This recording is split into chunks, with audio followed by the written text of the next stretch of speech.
Hello guys, welcome to Mallu defender. Motor vehicle department 2 അപ്ഡേറ്റുകളാണ് പറയാനുള്ളത്. നിലവിൽ ഇൻഷുറൻസ് ഇല്ലാതെ ഓടിക്കുന്ന വാഹനങ്ങൾക്ക് 2000 രൂപയാണ് ഫൈൻ.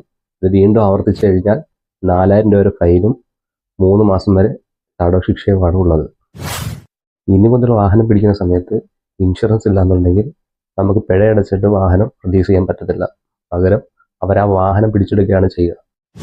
അതുകൊണ്ട് ഇനി മുതൽ ആരും ഇൻഷുറൻസ് ഇല്ലാതെ വാഹനം പിടിച്ചെടുത്താലും ഫൈൻ അടച്ചിട്ട് ഒഴിവാക്കാമെന്ന് വിചാരിക്കേണ്ട, വാഹനം കയ്യിൽ കിട്ടില്ല. ഇങ്ങനെ ഒരു നീക്കത്തിൽ പ്രധാനമായി അവർ ചൂണ്ടിക്കാണിക്കുന്നത് ഇന്ത്യയിൽ 51% വാഹനങ്ങൾ ഇൻഷുറൻസ് ഇല്ലാതെയാണ് ഓടിക്കുന്നതെന്നാണ് കണക്ക്.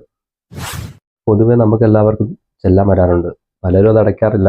ഈ അടച്ചാൽ തന്നെ നമ്മൾ എപ്പോഴെങ്കിലും RC ബുക്ക് ക്ലോസ് ചെയ്യുന്ന സമയത്തൊക്കെ ആയിരിക്കും പലരും അടയ്ക്കാറുള്ളത്. എപ്പോഴെങ്കിലും വണ്ടി നമ്മൾ ഒരാൾക്ക് വിൽക്കുന്ന സമയത്ത് RC ബുക്ക് ചേഞ്ച് ചെയ്യുന്ന സമയത്ത് അത് ചെയ്യാണ്ട്, ഫൈൻ അടയ്ക്കാണ്ട് ചെയ്യാൻ പറ്റാത്തൊരു സിറ്റുവേഷൻ അതിൻ്റെ പേര് മാത്രമായിരിക്കും നമ്മൾ ചെയ്യും.